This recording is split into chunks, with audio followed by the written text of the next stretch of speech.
সবাইকে ওয়েলকাম করছি Jamuna bank presence TBS match অ্যানাটমিতে। সমৃদ্ধির এই অগ্রযাত্রায় ভালো রেখেছি গ্রাহককে, ভালো রেখেছি অর্থনীতিকে, ভালো রেখেছি বাংলাদেশকে, কারণ ভালো ব্যাংক মানেই যমুনা ব্যাংক। দর্শক, রাত পোহালেই ঈদ এবং একই সাথে কিন্তু রাত পোহালেই বাংলাদেশের ম্যাচ, অর্থাৎ ভোর 5:30টায় বাংলাদেশ সময় নেপালের মুখোমুখি হচ্ছে বাংলাদেশ, এবং সেখানে একটা টেনশন রয়েছে যে আসলে বাংলাদেশ কেমন খেলবে। বাট লাস্ট দুটো ম্যাচে আমরা দেখেছি বাংলাদেশ খুব ভালো পারফর্ম করেছে। সাউথ আফ্রিকার সঙ্গে আমরা আসলে মানে কি বলবো যে খুব অল্পের জন্য আমরা জিততে পারিনি, এবং তারপর নেদারল্যান্ডসের সঙ্গে আমরা জয় পেয়েছি, এবং এরপর রয়েছে নেপাল। এবং আশা করছি যে গ্রুপ পর্বের এই শেষ ম্যাচে বাংলাদেশ তার ঝলক দেখাতে পারবে। সবাইকে আরও একবার ওয়েলকাম করছি, এবং সেই সাথে আমার সঙ্গে এই মুহূর্তে স্টুডিওতে রয়েছেন বিসিবির সিলেক্টর হান্নান সরকার। হ্যালো। হাই। এবং ওয়েস্ট ইন্ডিজ থেকে আমাদের সঙ্গে যুক্ত হয়েছেন আমার ভীষণ ভালোবাসার, এবং শুধু আমার না, হান্নান ভাই এবং আমার খুব ভালোবাসার স্পোর্টস জার্নালিস্ট রিয়াশাদ আজিম। হ্যালো, কেমন আছেন? খুব ভালো আছি। শুভ সকাল। আপনার ওখানে শুভ সকাল, আমাদের এখানে রাত 11টা। তবে ঈদ মোবারক। আপনার ঈদ তো বোধহয় শেষ হয়ে গেছে। হ্যাঁ, রাইট। বাট আমার ঈদ হ্যাঁ বলতে পারেন, মানে শুরু শেষের মাঝামাঝি একটা অবস্থা। আচ্ছা, আপনার কাছে আসছি রিয়াশাদ ভাই। আমি একটু হান্নান ভাইকে দিয়ে শুরু করি। লাস্ট ম্যাচ দিয়ে শুরু করব বাংলাদেশ এবং নেদারল্যান্ডসে, তারপর আমরা আগামীকাল সকালের ম্যাচের প্রসঙ্গে আসব। যদি একটু মানে ফিরে তাকাই, সেই একই কথা বলতে হবে যে বোলিং চমৎকার ছিল আমাদের বোলারদের পারফরমেন্স, বাট ওই একই প্রসঙ্গ আবার আনতে হবে যে টপ অর্ডারটা পারফর্ম করেনি। এবং একসাথে একটা কথা বলতে চাই, রিয়াশাদ ভাই বলছিলেন সাকিব আল হাসানের কথা, বাংলাদেশের সব জয়ে তার অবদান কিন্তু অনস্বীকার্য। কি বলতে চাইবেন আসলে? আমাদের চ্যাম্পিয়ন প্লেয়ার, আসলে বেস্ট অলরাউন্ডার অনেক লম্বা সময় ধরে ওয়ার্ল্ড ক্রিকেটে, শুধু বাংলাদেশের না। তো সেই জায়গা থেকে তার পারফরমেন্সটা আমরা সবসময় প্রত্যাশা করি। প্রথম 2 ম্যাচে সেভাবে জ্বলে উঠতে পারিনি, বাট 3 নম্বর ম্যাচে যেই ম্যাচটা আমাদের জন্য খুবই ইম্পর্টেন্ট ছিল নেদারল্যান্ডসের সঙ্গে, সেই ম্যাচটা যেভাবে জ্বলে উঠেছে এটি আমরা আশা করি সাকিব জ্বলে উঠবে। এবং এটা কিন্তু এই প্রথম না, বিভিন্ন সময় আমরা যখনই এই ধরনের ম্যাচ সিচুয়েশনে তৈরি হয়েছে যে আমাদের জিততেই হবে পরের স্টেজে যাওয়ার ক্ষেত্রে, বা এই ম্যাচের উপর আমাদের ভাগ্য নির্ধারণ হবে বাংলাদেশ ক্রিকেটের, সেই জায়গা থেকে কিন্তু সাকিব এই ধরনের ম্যাচ এর আগেও অনেকবার আমাদের জিতিয়েছে। সো এই ম্যাচটা সাকিবের জ্বলে ওঠাটা শুধু বাংলাদেশের মানে সাকিবের জয় না, আমাদের বাংলাদেশ ক্রিকেটের জয়। সো আমরা কিন্তু এই যে সুপার 8-এ যাওয়ার যে ক্যালকুলেশন, সেই জায়গায় অবশ্যই এই নেদারল্যান্ডসের সঙ্গে জয়টা আমাদের খুবই গুরুত্বপূর্ণ ছিল, এবং সাকিব কিন্তু সেই কাজটা তার পারফরমেন্স দিয়ে জয় করেছে। এক্স্যাক্টলি, এবং এটা বলতেই হবে। বাট ওই ধারাবাহিকতা তো অব্যাহত রাখতে হবে নেপালের ম্যাচেও। সেই জায়গায় একই মানে প্লেইং 11 কি আশা করছেন যে তারা সেম টিমেই খেলবে নেপালের সঙ্গে, নাকি কিছু চেঞ্জেস আসতে পারে? এটা স্ট্র্যাটেজি কিছু চেঞ্জ আসতেই পারে। আমি বলবো না যে সেম টিমই খেলবে বা সেম টিমই খেলবে না, এরকম কিছু না। আমরা দেখেছি সাউথ আফ্রিকার সঙ্গে আমরা ম্যাচ হারলেও আমরা কিন্তু পরের ম্যাচে সেম টিম নিয়ে খেলেছি। ওইটা স্ট্র্যাটেজি ছিল যে এই টিমটাকে নিয়ে আমরা নেদারল্যান্ডসের সঙ্গে উইন করতে পারবো। ঠিক একইভাবে নেপালের সঙ্গে খেলার আগেও কিন্তু ওই ধরনের একটা স্ট্র্যাটেজি সাজানো হবে, যেটার উপর ডিপেন্ড করে টিম সাজানো হতে পারে। এবং এখানে পেস বোলিংয়ে হয়তো সাকিব যেহেতু গত ম্যাচে একটা ব্যথা পেয়েছে, তার স্ট্যাটাসটা ওই মুহূর্তে জানার পরে হয়তো শরীফুল এখন পুরো ফিট, সেই জায়গায় একটা বিষয় চিন্তা করার সুযোগ রয়েছে। তাছাড়া যদি আমরা দেখি ব্যাটিং অর্ডারে কি টিম কম্বিনেশনে কোনো চেঞ্জ আনবে কিনা, লাইক আমরা কিন্তু দেখেছি জাকির আলী অনেককে কিন্তু প্রথম ম্যাচ খেলানো, দ্বিতীয় ম্যাচ খেলানো হয়েছে, ফেল করেছে, তারপরে ভরসা রয়েছে 3 নম্বর ম্যাচে কিন্তু জাকির আলী অনেক পারফর্ম করেছে। মানে ওই ছোট কন্ট্রিবিউশনটা 7 বলে 14 করেছে, এবং 15 বলে 29 রানের একটা পার্টনারশিপ সাকিবের সঙ্গে ওই জায়গাটায়। সো এই কন্ট্রিবিউশনটাও কিন্তু ইম্পর্টেন্ট ছিল। এখন যদি নতুনভাবে কিছু চিন্তা করতে চাই স্পিন বাড়ানোর বিষয়ে, তো অনেকগুলো বিষয় রয়েছে। এটা আসলে স্ট্র্যাটেজিক কিছু প্ল্যান থাকে। অনেক সময় মানুষ একটা কথা বলে সেম উইনিং কম্বিনেশন নিয়ে খেলা উচিত বা কিছু। আমি আসলে উইনিং কম্বিনেশন সেটাই বলি, যেহেতু প্রতি ম্যাচে টিম চেঞ্জ হচ্ছে, অপোনেন্ট টিম, সেখানে স্ট্র্যাটেজিক কিছু চেঞ্জ যদি দলের প্রয়োজনে দরকার হয় সেটা করা যেতেই পারে, সেটাই উইনিং টিম হিসেবে আমরা চিন্তা করতে পারি। সো আমি বলবো না যে টিম চেঞ্জ হচ্ছে বা হচ্ছে না, বাট আমি শিওর যে টিম যেটাই করবে সেটা এই ম্যাচকে কেন্দ্র করে, নেপালের ম্যাচটাকে কেন্দ্র করেই করবে, এবং সেটা আমাদের উইনিংয়ের জন্য যেটা দরকার সেটাই করা হবে। এক্স্যাক্টলি। আমি একটু রিয়াশাদ আজিমের কাছ থেকে ফিরে আসি। রিয়াশাদ ভাই, আমার মনে আছে আপনার ক্ষেত্রে যদি আমি বলি, আপনি খুবই স্পষ্টবাদী এবং খানিকটা ঠোঁটকাটা মানুষ, মানে একদম যা বলেন মুখের উপর বলে ফেলেন।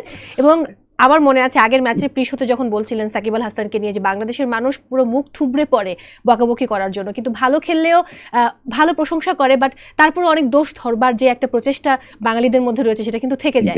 বাট সাকিব আল হাসান অলওয়েজ তিনি আসলে বেস্ট, কারণ তিনি জানেন যে কিভাবে ঘুরে দাঁড়াতে হয়, এবং এত কিছু কানে তিনি নেন না। একটু যদি আপনার কাছে জানতে চাই, আপনার কি মনে হয়, যেটা হান্নান ভাই বলছিলেন যে সেম টিম নিয়ে কি তারা নেপালের এগেনস্টে খেলবে? কারণ নেপালের বোলাররা কিন্তু খুব দারুণ পারফর্ম করেছে সাউথ আফ্রিকার এগেনস্টে। রিয়াশাদ ভাই, আমাকে শুনতে পাচ্ছেন? খেলবে না। আপনি যদি খেয়াল করে দেখেন বাংলাদেশে আফগানিস্তানের সাথে, যে আমি আপনাকে শুনতে পাচ্ছি, আপনি শুনতে পাচ্ছেন আমাকে? হ্যাঁ, এবার শুনতে পাচ্ছি। ওকে, হ্যাঁ, আমার কাছে মনে হয় যে বাংলাদেশ সেম টিম নিয়ে খেলবে না। না খেলার কারণ বা আমার মনে হওয়ার কারণ যেটা আমার কাছে যেটা মনে হয় সেটা হচ্ছে যে দেখুন, বাংলাদেশের কিছু হিসাব নিকাশ এখনো বাকি রয়েছে সুপার 8, কারণ বাংলাদেশ কোনো কারণে মানে পাহর গিয়ে নেপালের কাছে হেরে যায় এবং ওই দিকটায় যদি নেদারল্যান্ড শ্রীলঙ্কাকে হারিয়ে দেয় তখন রান রেটের একটা হিসাব নিকাশ আসবে। সেটা আসলে আসলে বাংলাদেশ এতটা ভালো অবস্থায় রয়েছে, ওটা আসলে খুব বেশি গুরুত্বপূর্ণ বলে আমার কাছে মনে হয় না। তো ওই হিসাব নিকাশটা আসলে বাংলাদেশ করতে চাইবে বলে আমার কাছে মনে হয় না। বাংলাদেশ বরং সুপার হিটের দিকে যদি বাংলাদেশ লক্ষ্য করে তাহলে কিন্তু বাংলাদেশের সুপার হিটের লাস্ট ম্যাচ যেটা এগেনস্ট আফগানিস্তান এখানটাই অনুষ্ঠিত হবে। বাংলাদেশের সুপার হিটের ম্যাচেস গুলো কিন্তু এখন নেপালের বিপক্ষে ম্যাচের থেকে বেশি গুরুত্বপূর্ণ। নেপালের বিপক্ষে ম্যাচটা গুরুত্বপূর্ণ এই অর্থে সুপার হিটে নামার আগে বাংলাদেশের শেষ প্রস্তুতির সুযোগ। আবার সুপার হিটে নামার আগে বাংলাদেশের সেম ভেন্যুতে আন্ডার লাইটস খেলার লাস্ট চান্স। এরপর কিন্তু বাংলাদেশে আসলে ওই রকম সুযোগটা হবে না, কারণ এই মাঠে বাংলাদেশে আর কোনো খেলা নাই। এরপরে তো বাংলাদেশ হচ্ছে আপনার অ্যান্টিগায় চলে যাবে। তো যেহেতু বাংলাদেশ আন্ডার লাইটস খেলবে একই ম্যাচ, যেটা হচ্ছে আফগানিস্তানের বিপক্ষে একই মাঠে, তো বাংলাদেশ চেষ্টা করবে এখানটায় সেই স্ট্র্যাটেজি নিয়ে নামতে আফগানদের বিপক্ষে প্রিপারেশন ওয়াইজ যেন বাংলাদেশ এগিয়ে থাকে। গতকালকে যদি আপনি খেলাটা দেখার চেষ্টা করেন সেখানে খুব ইন্টারেস্টিং কিছু ফ্যাক্টস ছিল, যেটাতে নেপাল এবং সাউথ আফ্রিকা মুখোমুখি হলো একই মাঠে। আমরা দেখলাম যে এই খেলাটা যখন অনুষ্ঠিত হয়, শুনতে পাচ্ছেন আপনি? হ্যাঁ, শুনতে পাচ্ছি। সেই পার্টিকুলার ম্যাচে কিন্তু আমরা খুব ইন্টারেস্টিং একটা ব্যাপার দেখেছি যে বাংলাদেশ এবং দুঃখিত সাউথ আফ্রিকা এবং নেপাল যখন মুখোমুখি হয়েছে 1 রানের ব্যবধানে যে ম্যাচটা নির্ধারিত হলো সেখানে কিন্তু স্পিন একটা বড় রোল প্লে করেছে।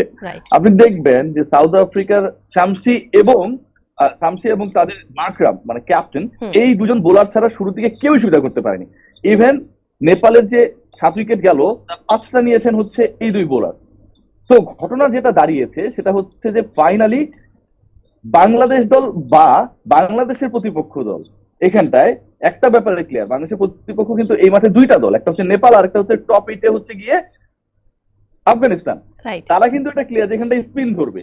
স্পিন ধরবে কোন সময়টায়? যেই সময়টায় বাংলাদেশ বা বাংলাদেশের প্রতিপক্ষ আন্ডারলাইটস খেলবে, যেই সময়টা একটু হাওয়া বদল হবে, যে সময়টা তুলনামূলকভাবে এখানকার টেম্পারেচারটা কমবে, ওই সময়টায় এখানটায় স্পিন ধরবে। এবং গেল দিনে সাউথ আফ্রিকা যদি আরেকজন স্পিনার নিয়ে খেলতেন, প্রপার স্পিনার একজনই ছিলেন শামসি, তাই না? মাকরাম তো আসলে ওকেশনাল বোলার, তাহলে কিন্তু নেপালের সিনারিওটা এতটা ক্লোজ না হয়ে আরো ডিফারেন্ট হইতে পারতো। তো আমার কাছে যেটা মনে হয় যে বাংলাদেশ যদি সেই জায়গাটা মাথায় রাখে তাহলে ডেফিনেটলি বাংলাদেশ আরেকজন স্পিনারকে সুযোগ দিবে। হান্নান বেরা তো সিলেক্ট করেছে আরো স্পিনারদেরকে, যেখানটায় তানভীরকে এখনো খেলানো হয়নি। আমরা খেয়াল করেছি শেখ মাহাদিকে কাজে লাগানো হচ্ছে না। তো এগুলো এই সিলেকশন গুলো কিন্তু হান্নান সরকাররা, দীপু ভাইরা তারা এটা করেছেন, জালাল ভাইয়ের নেতৃত্বে এই সিলেকশন গুলো করেছেন, যেহেতু তাদের বস অফিসের আমাদের জালাল ভাই, তারা এই কাজগুলো করেছেনই কিন্তু ওয়েস্ট ইন্ডিজকে মাথায় রেখে, নট ইউএসএ, আমি যতটুকু বুঝি। তো ওয়েস্ট ইন্ডিজকে মাথায় রেখে যখন এটা করবে এবং বাংলাদেশ দল যখন ওয়েস্ট ইন্ডিজে গিয়ে সুপার হিটে চলে যাবে এবং সেখানটায় বাংলাদেশের সুপার হিটে 3টা ম্যাচ রয়েছে against India, against Australia, against Afghanistan, definitely Bangladesh last রিহার্সালটায় তাদের স্পিন ডিপার্টমেন্টকে একটু ঝালিয়ে দেবে। I think so. এক্স্যাক্টলি, আমি আপনার কাছে আবারও ফিরে আসবো, যেটা রিয়াসাদ ভাই বলছিলেন যে স্পিনারদের কথা। অন্যদিকে কিন্তু আমরা যদি নেপালের দিকে তাকাই, আমি যদি ভুল না করি কুশল, তিনি কিন্তু 4টা উইকেট নিয়েছেন, আমরা একটু আগে বলছিলাম, এবং আরও একজন প্লেয়ার রয়েছে সেও কিন্তু 3টা উইকেট নিয়েছেন। সো ওখানেও কিন্তু আমরা দেখছি যে দীপেন্দর সিং নিয়েছেন 3টি উইকেট এবং কুশল ব্রুটেল নিয়েছেন 4টি উইকেট। সো কুশল, আমি ভুল না করলে সেও বোধহয় লেগ স্পিনার। রাইট, স্পিনাররা ভালো বল করেছে, মানে নো ডাউট। নেপালের এই ম্যাচটা যদি আমরা দেখি সাউথ আফ্রিকার সঙ্গে এই ভেন্যুতেই খেলা হয়েছে, সেখানে কিন্তু আমরা দেখেছি স্পিনাররা উইকেট পেয়েছে, শামসিও 4টি উইকেট নিয়েছে। সো 2 টিম থেকে স্পিনাররা ম্যাক্সিমাম উইকেট নিয়েছে এবং স্পিনাররা ডোমিনেট করেছে বোলিং ডিপার্টমেন্টটায়। সেই জায়গা থেকে আমাদের কিন্তু এই জিনিসগুলো মাথায় রেখে কিন্তু আমরা যখন টিম গঠন করেছিলাম এই বিষয়গুলো আমাদের মাথায় ছিল।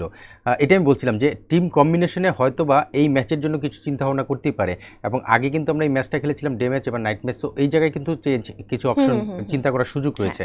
সো সেটাই বলছি, স্ট্র্যাটেজি তো একটা সাজানো হবে এবং সেই অনুযায়ী যদি টিম ম্যানেজমেন্ট মনে করে যে স্পিনার আধিক্য বাড়ানো দরকার, সেটা করার সুযোগ অপশনগুলো টিমে রয়েছে। মানে আমরা যখন টিমটা সিলেকশন করেছি আমরা কিন্তু ওই স্পিন অপশনগুলো কিন্তু টিমে রেখেছি 15 জনের স্কোয়াডে। সো সেটাই বলছিলাম যে টিম কম্বিনেশনে যদি ডিমান্ড করে সেই জায়গায় কিছু করতে পারে। সো উইনিং কম্বিনেশন বলে যে আমরা টিম ভাঙতে পারবো না, ব্যাপারটা এরকম না। নেক্সট ম্যাচ উইন করার জন্য, মানে নেপালের সঙ্গে ম্যাচ উইন করার জন্য যদি সেটা কম্বিনেশন ভেঙে নতুন বেটার কিছু চিন্তা করা যায়, সেটা করা যেতেই পারে। অপশনগুলো টিমের মধ্যে রয়েছে। শেখ মাহাদি বা তানভীরকে নিলে আমরা আসলে অফ করছি কাকে? এখানে বিষয়টা হচ্ছে যে আসলে শেখ মাহাদি অথবা তানভীর 2জন স্পিনার আমাদের রয়েছে, সেটা নিলে এখন পেস বোলার তো কমানোর চিন্তা ভাবনা করবে কিনা টিম ম্যানেজমেন্ট, এটা একটা বিগ কনসার্ন। বিকজ আমাদের পেস বোলাররা খুব ভালো করছে সোফার এখন পর্যন্ত। স্পিনার যদি ইনক্লুড করতে হয় তাহলে আমি দেখছি একজন ব্যাটসম্যান কমানোর ব্যাপারে চিন্তা করতে হবে। এখন ব্যাটসম্যান কমানোর ক্ষেত্রে একটা চিন্তা বারবার মাথায় চলে আসে, আমাদের টপ অর্ডার যেহেতু ফেল করছে, আমরা কি কম্প্রোমাইজ করবো লোয়ার মিডল অর্ডারে যে জাকির যে কন্ট্রিবিউটটা করেছে সেখানে কম্প্রোমাইজ করবো কিনা, ওই একটা অপশন বাদে আসলে আমি খুব বেশি চিন্তা করার সুযোগ দেখছি না। যদি সেটা করা হয় আমার ধারণা সেই জায়গায় একটা চিন্তা করার সুযোগ রয়েছে, বাট স্টিল আমি এই জায়গা থেকে বসে আসলে এই কমেন্টসটা করতে চাই না। অ্যাজ এ সিলেক্টর আমি আসলে এই কমেন্টসটা করাও ঠিক হবে না, বিকজ আমি যেহেতু টিমের পার্ট। সো আমার মনে হয় যেটাই করবে টিম ম্যানেজমেন্ট খুব চিন্তা ভাবনা করেই করবে, এবং অপশনগুলো টিমে দেওয়া হয়েছে যেখান থেকে তারা যেটা বেটার মনে করবে সেটাই করবে। এক্স্যাক্টলি। আমি একটু প্রবাবল 11টা এই মুহূর্তে দেখে নিব। যদি বাংলাদেশ টিমের কথা বলি, তানজিদ হাসান তামিম, লিটন দাস, নাজমুল হোসেন শান্ত, তৌহিদ হৃদয়, সাকিব আল হাসান, মাহমুদুল্লাহ রিয়াদ, রিশাদ হোসাইন, তানভীর ইসলাম, তাসকিন আহমেদ, মুস্তাফিজুর রহমান এবং শরীফুল ইসলাম। যদিও এখানে আসলে আমাদের প্রবাবল 11 আমরা দেখতে পাচ্ছি শরীফুল রয়েছে তানভীর, আমি জানি না এরকমটা হবে কিনা। নেপালের দিকে তাকালে ক্রুশাল ব্রুটেল, আসিফ শেখ রয়েছে, রোহিত পাডেল, অনিল শাহ, দীপেন্দ্র সিং, কুশল মাল্লা, গুলশান ঝা, সোম্পল কামি, করণ কেসি, সন্দীপ এবং একই সাথে অবিনাশ বোহারা। সো আসলে কি মনে হয় যে আমাদের ল্যাকিংস তো টপ অর্ডারে, আমাদের বোলাররা খুব ভালো করছে। মানে এখানে আমি জানি যে আসলে বেস্ট 11-এ দেখা যাচ্ছে তানভীরকে রাখা হয়েছে, বিকজ এটার অন্যতম কারণ হচ্ছে নেপাল ব্যাটিং অর্ডারটা যদি আমরা দেখি সেখানে কিন্তু রাইট হ্যান্ড ব্যাটসম্যানের সংখ্যা বেশি, সেখান থেকে হয়তো এই টিমটা চিন্তা ভাবনা করা হয়েছে, বাট এটা হতেও পারে এবং এটা অস্বাভাবিক না। আবার আরেকটা বিষয় হতে পারে, শেখ মাহাদি কিন্তু ডানহাতি ব্যাটসম্যানকেও খারাপ বল করে না, সঙ্গে তার ব্যাটিংটাও কিন্তু ইম্প্যাক্ট রাখতে পারে। সো সেই জায়গা থেকে যে কোনো একজন স্পিনারকেই চিন্তা ভাবনা করার সুযোগ রয়েছে। সো জাকির আলীকে অফ করে যদি সেই ধরনের চিন্তা করে সেটাও আসলে অবাক হওয়ার কিছু থাকবে না। আমার মনে হয় যে এই ধরনের চিন্তা ভাবনা টিম ম্যানেজমেন্ট নিশ্চয়ই ভেবে চিন্তেই করবেন। এক্স্যাক্টলি। যদি আমি রিয়াশাদ আজিমের কাছে আবার চলে যাই, যদি এমন হয় যে একটা দুর্ভাগ্য আমাদের মাথার উপরে সে চড়াও হয় এবং নেপালের সঙ্গে ম্যাচটা আমরা হেরে যাই, আল্লাহ মাফ করুক, তাহলে আসলে আমাদের মানে আপনি বলছিলেন যে রান রেটের একটা বড় মানে ব্যাপার রয়েছে এবং সেখানে নেদারল্যান্ডসকে হারাতে হবে, শ্রীলঙ্কাকে। সো একটু যদি এই বিষয়টা বলতেন যে আলটিমেটলি যদি এরকম কিছু হয়, নেগেটিভ কিছু ঘটে আমাদের জীবনে ক্রিকেটে, তাহলে কি সুযোগ থাকবে আমাদের জন্য আসলে? কারণ বাংলাদেশ দল এর আগে একটা আইসিসি ইভেন্টে 2003 সালে কানাডার কাছে হেরেছিল এবং সেটা হচ্ছে বিশ্বকাপে ছিল। তো ওই বিশ্বকাপে আসলে যে ম্যাচটা বাংলাদেশ হেরেছিল সেদিন ঈদের দিন ছিল। বাংলাদেশ ও নেপালের মুখোমুখি অফিসিয়ালি হচ্ছে ঈদের দিন, এবং বাংলাদেশ দল আইসিসি ইভেন্টে আরো একটা সহযোগী দলের বিপক্ষে মাঠে নামছে। পাইলট ভাই অনেকদিন থেকে তার বিরুদ্ধে বা তার হন যিনি হোস্ট হন তার উপর অনেক প্রেশার থাকে, তাই না? প্রডিউসার তো আরামে থাকে, বসে আছে আপনার প্রডিউসার পিছনে, তারা কেউ দেখতেছে না, ভুলভাল কেউ দিল কেউ বলবে না, কিন্তু দোষ হবে সব মৌসুমি। প্রডিউসার টকব্যাকে বলছেন খালি আমার দুর্নাম করে।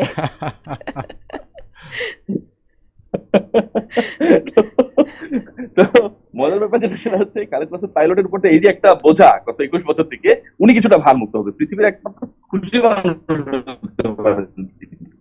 কিন্তু বাকি আসলে সবার জন্য কিন্তু এটা খুব দুঃখজনক হবে। আমার কাছে মনে হয় এটা হবে না। যদি হয় তাহলে কিন্তু বাংলাদেশের জন্য মানে পরের রাউন্ডে যাওয়া নিয়ে আসলে খুব বেশি সংখ্যা থাকবে না, কারণ যেহেতু ছোট পরিসরের খেলা, 20 ওভারের খেলা এখানে, তাই না? কত ওভার শেষে হতে পারে, সেটা খুব বেশি মানে বড় হবে না, মার্জিনাল কিছু একটা হতে পারে যদি হয়। মানে আমি এক্সপেক্ট করি বাংলাদেশ ডেফিনেটলি কনভিন্সিং উইন পাবে। আবার ওই দিকটাও কিন্তু হচ্ছে আপনার নেদারল্যান্ডসকে শ্রীলঙ্কাকে হারাতে হবে। তো শ্রীলঙ্কা কি একদম উইনলেস হয়ে ঘরে ফিরবে? নিশ্চয়ই তারা একটা জিততে চাইবে, কারণ এই জয়গুলো খুব গুরুত্বপূর্ণ। আমাদের দৃষ্টিতে হয়তো মনে হয় যে শ্রীলঙ্কাকে হারাই দিলেই হলো। শ্রীলঙ্কার চিন্তা ভাবনা কিন্তু ডিফারেন্ট। শ্রীলঙ্কা তাদের ম্যানেজমেন্ট চিন্তা করছে একটা জয় নিয়ে যেতে পারলে আমরা বলতে পারবো যে আমাদের একটা ম্যাচ তো ওয়াশ আউট হয়েছিল, আমরা তো কম্পিটিশনে ছিলাম, উই ওয়ার আনলাকি। তো তাদের ক্যালকুলেশনটা হচ্ছে তারা কিভাবে তাদের গা বাঁচাবে।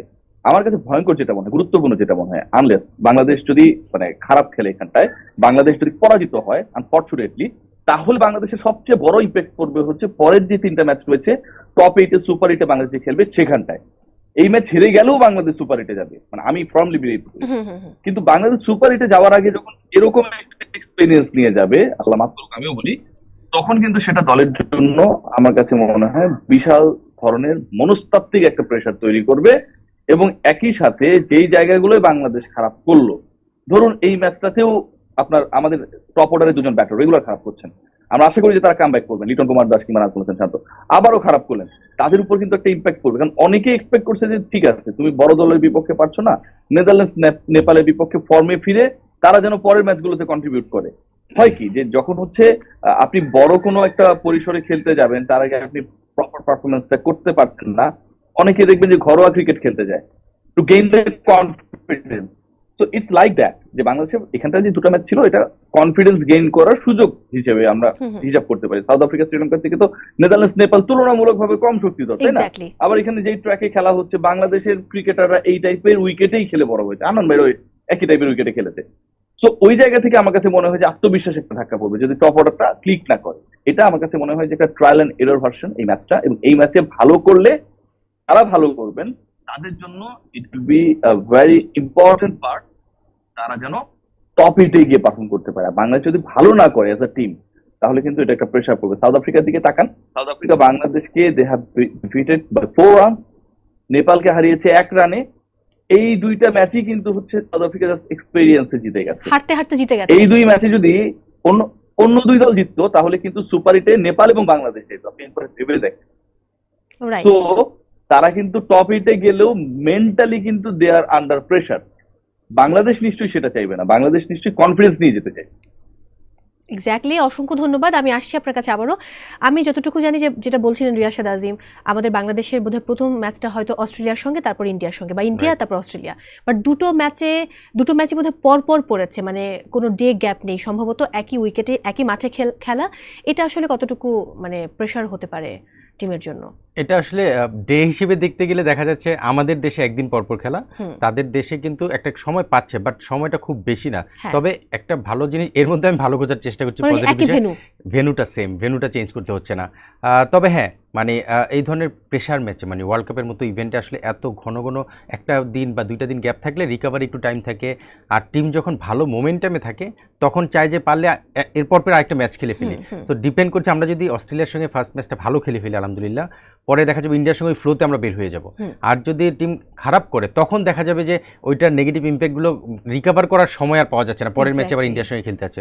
সো আমি আসলে যেটা ফিকচার হয়ে গেছে সেটাতে হাত দেওয়ার সুযোগ নেই, এখান থেকে পজিটিভ খুঁজে বের করার চেষ্টা করছিলাম, এবং সেখানে দেখলাম যে একই ভেন্যুতে খেলা, যেখানে ট্রাভেলিংয়ের ইস্যুটা নেই। এবং আরেকটা বিষয় হচ্ছে, এখানে যদি আমরা ভালো মোমেন্টামটা পেয়ে যাই, অস্ট্রেলিয়ার সঙ্গে জেতার 2টা পয়েন্ট পেয়ে যাই, তাহলে ইন্ডিয়ার সঙ্গে ওই ফ্লোতে আমরা বের হয়ে যেতে পারবো। সো নেগেটিভ বের করতে চাইলে আসলে এটা থেকে বের করার জায়গা রয়েছে, বাট আমি এটা থেকেই পজিটিভ বের করে নিয়েছি এবং আমি সেভাবেই চিন্তা করছি। একদম, মানে অলওয়েজ বি পজিটিভ। একটু যদি আমি তাকাই প্লেয়ার টু ওয়াচ, বাংলাদেশের Mustafizur Rahman last 3 T20 wicket নিয়েছেন 4টি, এভারেজ হচ্ছে 11.8 এবং ইকোনমি 3.9। অন্যদিকে নেপাল অবিনাশ বোহরা, তিনি আসলে লাস্ট 3 T20 তাকালে দেখবো উইকেট নিয়েছে 3টি, এভারেজ 25 এবং ইকোনমি হচ্ছে 8। সো খুব একটা মানে সুখকর না, যাই হোক। আর অন্যদিকে যদি রিসেন্ট ফর্মের দিকে তাকায় T20 ফর্মেটে, সেক্ষেত্রে বাংলাদেশ নেদারল্যান্ডসের সঙ্গে জিতে গেছে 25 রানে, অন্যদিকে সাউথ আফ্রিকার কাছে হেরেছে 4 রানে এবং শ্রীলঙ্কার কাছে জিতেছে 2 উইকেটে।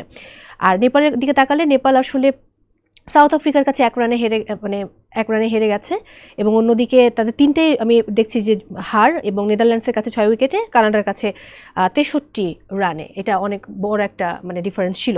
বাট তারপরেও আগামীকালকে সকালের যে ম্যাচ, এবং এই ম্যাচটা যদি জিতে যাই তাহলে ঈদটা খুব সুন্দরভাবে কাটাতে পারবো বাংলাদেশে। রিয়াসাদ ভাই তো আজকে ঈদ কাটিয়েই ফেলছেন, তার কোনো টেনশন নেই। বাট সেই জায়গা থেকে আসলে কি মনে হয় যে কত টসে জিতে আগে কি নেওয়া উচিত এই উইকেটের ক্ষেত্রে, এবং কত স্কোর আশা করছেন? এই উইকেটটা দেখে মনে হয়েছে আমার কাছে, আমরা এখন পর্যন্ত যেই ম্যাচগুলো দেখেছি দেখে মনে হয়েছে চেস করাটা একটু কমফোর্টেবল। আমরা নেপালের মতো টিমকেও দেখেছি কিন্তু সেভাবে এগিয়ে যাচ্ছিল ব্যাটিং, আনফর্চুনেটলি তারা 1 রানে হেরে গিয়েছে। আমরাও কিন্তু নিজেরা যখন খেলেছি আমরা দেখেছি পরের দিকে কিন্তু নেদারল্যান্ডস খুব ভালো ব্যাটিং করছিল, মানে তারা কিন্তু 12-13 ওভার পর্যন্ত কিন্তু খুব ভালো স্টেজে ছিল, ওইখানে এসে ব্রেক থ্রু পেলাম আমরা, ব্রেক থ্রু পাওয়ার পরে কিন্তু কামব্যাক করেছি। বাট ঠিক একইভাবে যদি আমরা যখন ব্যাটিং করেছি তখন কিন্তু আমাদের টাফ টাইম পার করতে হয়েছে শুরুতে, সাকিব এক্সট্রাঅর্ডিনারি খেলার কারণে কিন্তু সেখান থেকে আমরা বের হয়ে আসতে পেরেছিলাম। সো সব কিছু বিশ্লেষণে আমার কাছে মনে হয় যে এখন পর্যন্ত এখান থেকে বসে যেটা মনে হচ্ছে যে আগে যদি আমরা বোলিংটা করে নিতে পারি, পরে ব্যাটিং করার কাজটা হয়তো সহজ হতে পারে। ওকে, রিয়াসাদ ভাই আপনিও কি একমত কিনা হানান ভাইয়ের সঙ্গে? আমি অ্যাবসলিউটলি একমত। বাংলাদেশ যদি আগের ম্যাচটা আমরা খেয়াল করি যে বাংলাদেশ কিন্তু একটা পর্যায়ে আমরা শঙ্কিত ছিলাম যে নেদারল্যান্ডস জিতে যাচ্ছে কিনা, তারা কিছু পার্টনারশিপ বিল্ড আপ করার চেষ্টা করছিল। রিশাদ এবং মোস্তাফিজুরও ম্যাচের সিনারিওটা লাইক শ্রীলঙ্কার এগেইনস্টে যেভাবে চেঞ্জ করে দিয়েছিল, এখানটাও সেম ঘটনা ঘটেছে। তো প্রতিদিন কিন্তু এরকমটা হবে না। এবং বাংলাদেশের আমি আবারও বলবো যে আসলে নেপাল যেই কারণে সাউথ আফ্রিকার বিপক্ষে হেরে গেছে, এক্সপেরিয়েন্স, অনলি এক্সপেরিয়েন্সের কারণে হেরে গেছে, ঠিক একই কারণে কিন্তু বাংলাদেশ নেদারল্যান্ডসের বিপক্ষে জিতেছে। এক্সপেরিয়েন্সের জায়গাটায় আমরা আসলে এগিয়েছিলাম দেখে এই সিচুয়েশনস গুলো হ্যান্ডেল করেছি অতীতে অনেকবার, আমরা কিন্তু আসলে সেখান থেকে বের হয়ে এসেছি। তো এটা প্রতিদিন হবে না, প্রতিদিন আপনি এভাবে আপনার ম্যাচকে বের করতে পারবেন না। তো আমার কাছে যেটা মনে হয় যে বাংলাদেশের জন্য চেস বেটার অপশন, এবং ডেফিনেটলি বাংলাদেশের বোলিং ডিপার্টমেন্ট আমার কাছে মনে হয় স্বপ্নের থেকে ওই মুহূর্তে ভালো ফর্মে রয়েছে।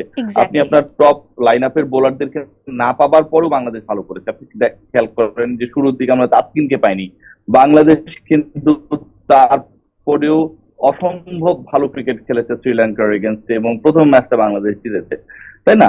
তো মানে তাসকিনকে শুরুর দিকে না পেলেও যখন তাসকিন ইন করলেন জাতীয় দলে কোনো প্রিপারেশন ছাড়া, সেটা কিন্তু কোনো প্রভাব ফেলেনি শ্রীলঙ্কার এগেনস্টে ম্যাচে, হি ডিড ওয়েল। সো এই যে ইস্যুটা যে আমরা পাচ্ছি না একজন ক্রিকেটারকে, কিন্তু যখন পেলাম without any practice, without any match practice, তিনি কিন্তু ক্লিক করলেন।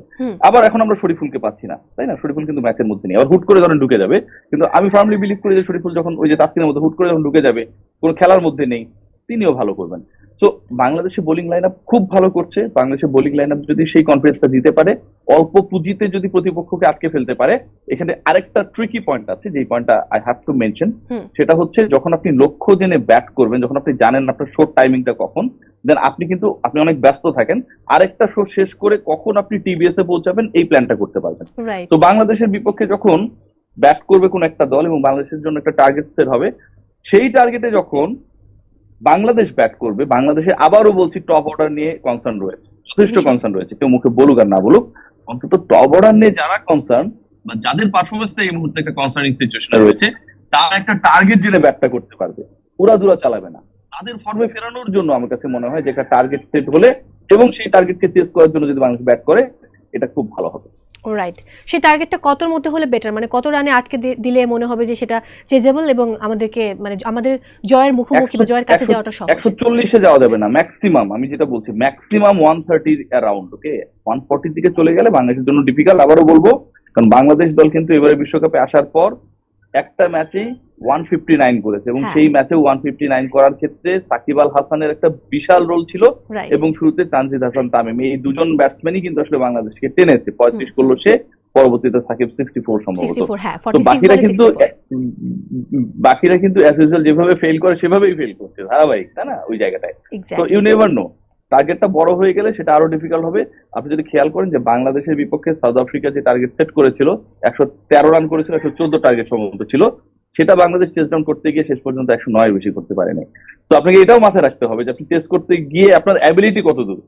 তো এটা হয়তো নাসাউ কাউন্টি ক্রিকেট গ্রাউন্ডের মতো অতটা ওর্স বাজে উইকেটটা, কিন্তু উইকেট যে খুব বেশি ফেভারেবল আন্ডারলাইন সেটাও না। ওকে, থ্যাংক ইউ সো মাচ আমাদের সঙ্গে যুক্ত হওয়ার জন্য হান্নান ভাই। সরি, আপনিও কি একই মনে করছেন যে 130-এর মধ্যে আটকে দেওয়াটা আমাদের জন্য মানে সুইটেবল হবে? আমার তো তাই মনে হচ্ছে, বিকজ আমাদের যে বোলিং লাইন আপ রয়েছে, আমরা কিন্তু বোলিং ডিপার্টমেন্টটার উপর বেস করে কিন্তু এই ওয়ার্ল্ড কাপটা ভালো করছি। সেই জায়গা থেকে আমাদের বোলিং ডিপার্টমেন্টটা যদি আগে বোলিং দায়িত্বটা নেয়, সেখানে তাদেরকে 130, কারণ আমি তো মনে করি যে 120-এর নিচেই মানে আরও যত কমে করা যায়। বাট হ্যাঁ, রিয়াসাত ভাই যেটা বললেন যে আসলে যতটা কমে করা যায়, অ্যারাউন্ড 130 হলে যেটা আমাদের জন্য চেসটা খুব কমফোর্টেবল হতে পারে। কমফোর্টেবল ইন এ সেন্স যে আমরা যদি উপরে একটু ফেলও করি, আমরা মনে হয় সেই ধাক্কাটা কভার করে দিতে পারি। বাট যদি অ্যারাউন্ড 150 হয়ে যায়, সেটা কিন্তু ডিফারেন্ট বল গেম হয়ে যায়, এবং তাদের স্পিনাররা কিন্তু ভালো বল করেছে এই উইকেটেই। তো সেই জায়গাটা চ্যালেঞ্জটা থাকবে। এই জন্য যদি আমরা আগে বল করি, আমার মনে হয় যে 120-30 হলে সেটা চেস করার ক্ষেত্রে আমাদের খুব সহজভাবেই করা সম্ভব। তার বেশি হয়ে গেলে তো চ্যালেঞ্জটা একটু ডিফারেন্ট আসবে। বাট স্টিল আমাদের ব্যাটাররা এই মাঠে যেহেতু 159 করেছে, কনফিডেন্সটা সেখান থেকে গেইন করেছে। একটা জিনিস লক্ষ্য করবেন, 159 করেছে, সেখানে আমাদের ইনফর্ম রিয়াদ এবং হৃদয় কিন্তু রান করেনি, তারপর 159। সো আমি শিওর যে হৃদয় কিন্তু অপেক্ষা আছে এই মাঠে, হয়তো পরের ম্যাচে রান করবে যদি সুযোগ আসে। সো যেটাই হোক, যেই রানটাই হোক, আমি শিওর যে আমাদের টিম সেটা চেস করে অ্যাবিলিটি ডেফিনেটলি। এবং ঈদটা আমাদের খুব ভালো কাটুক, ঈদের সকালটা যেন আসলে মানে জয়ের আলোয় আলোকিত হয়, সেই প্রত্যাশা নিয়ে আমি শেষ করতে চাই। অসংখ্য ধন্যবাদ আপনাকে হান্নান ভাই, এবং সেই সাথে রিয়াসাত ভাইয়া, খুব ভালোভাবে ওয়ার্ল্ড কাপ শেষ করে বাংলাদেশে ব্যাক করুন। অনেক সুস্থতা কামনা করছি আপনার, মানে সুস্থ সুন্দর থাকাটা খুব জরুরি। আর সেই সাথে বিদায় নিচ্ছি আমি। দর্শক, বিদায় নিতে হচ্ছে আজকের মতো Jamuna bank presence TBS match anatomy থেকে। সবাই অনেক ভালো থাকুন, এবং যেহেতু ভোরবেলায় ম্যাচ, অবশ্যই ম্যাচ দেখবেন, এবং ঈদটা খুব সুন্দর কাটুক। সবাইকে ঈদের অনেক অনেক শুভেচ্ছা, এবং আমরা সবাই চাই বাংলাদেশ জয়লাভ করুক, এবং বাংলাদেশের জয়ের আনন্দ নিয়ে আমরা যেন এবারে কোরবানির ঈদটা উদযাপন করতে পারি।